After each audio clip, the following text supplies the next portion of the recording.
Whether you're just getting into fragrances or you're a seasoned vet, have you ever wondered about other brand fragrances that you want to get into? Well, today's video, I'm going to be giving you the best and the worst and somewhere in between to give you an idea on where you should start and which one you should consider last.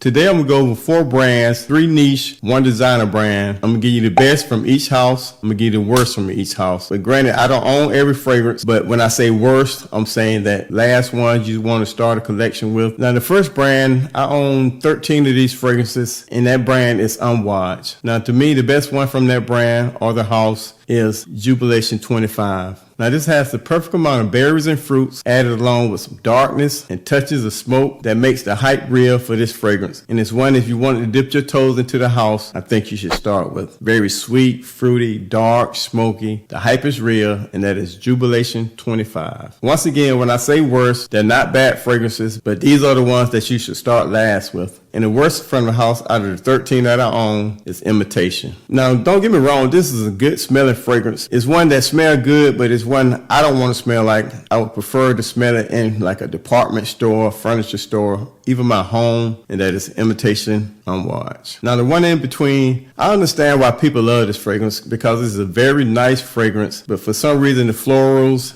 the neroli, along with their orange note, don't play well on my skin. So I don't like this scent profile, and that is Reflection. Yeah, I know I'm gonna get a lot of negative response in the comments about this. Like I said, it's a nice fragrance, but it's one, I don't like the scent profile, but if you like the scent profile, one of their better fragrances. But to me, it fits that somewhere in between. Now moving next, this is probably my favorite niche house, and they have a whole bunch of stunning fragrances. And a lot of them, you can't go wrong with them, and that brand is Xerjoff. Now I own 19 Xerjoff.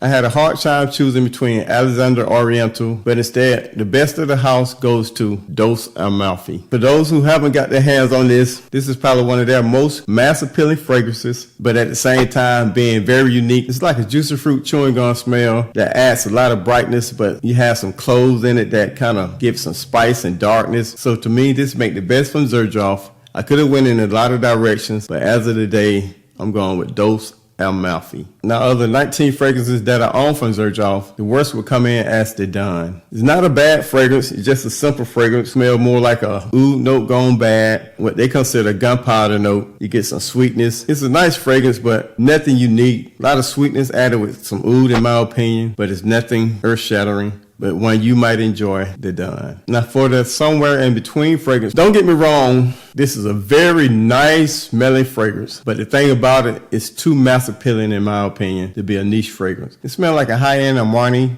or just a designer brand, but it's done right. But that fragrance that comes somewhere in between, and that is Oud Overdose. Very nice, spicy, sweet fragrance. For it be coming from Xerjoff, I think it's too mass appealing, but it's definitely a fragrance everyone around you will enjoy, and you will enjoy also. And that is Oud Overdose. The next house that we're going over was once one of my favorite fragrance houses, and that house is Montale. Now Montale, I own 20 of those fragrances, and I've owned several more in the past, but to me, the best from the line is Oud Pashmina. Now with this, it's a very elegant, luxury, very smooth fragrance with some woody notes of oud. You get some sweet notes. Now the note breakdown is very simple, but it smells much, much more than what the note breakdown says. And the best from the line is Oud Pashmina. Now to me, the worst from the line, and it's not because it's not a great scent, it's because I don't care too much for leather fragrances. But if you like leather fragrances, this one you'll love, and that is Oud Rising.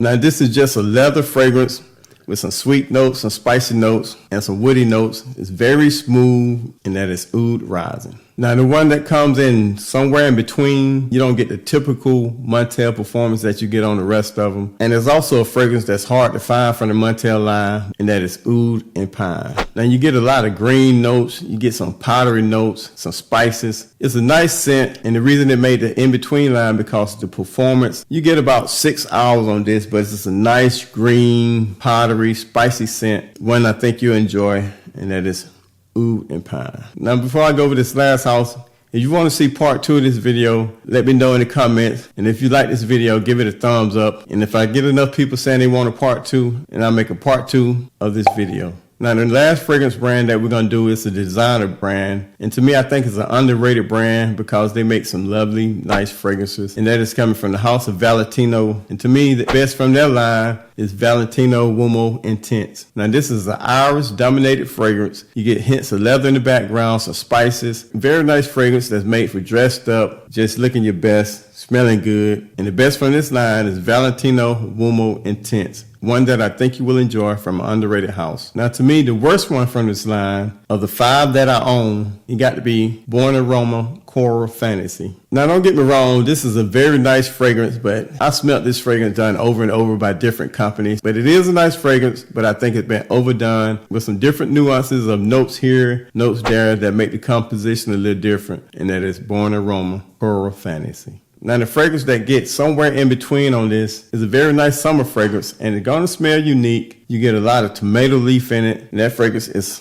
Valentino Aqua. Now, the reason this made the somewhere in between list because the performance is just not good. The smell is nice, the uniqueness is there, but the performance sucks. You're going to get probably maybe 5 to 6 hours, at least on my skin, but if the performance was better, it would probably rank a little higher than this, and that is Aqua. All right, guys, if you want to see a part 2 to this, leave it in the comment section. At the same time, if you got something out of this video, give me a thumbs up. Come back and see me, and I will see you soon. Peace.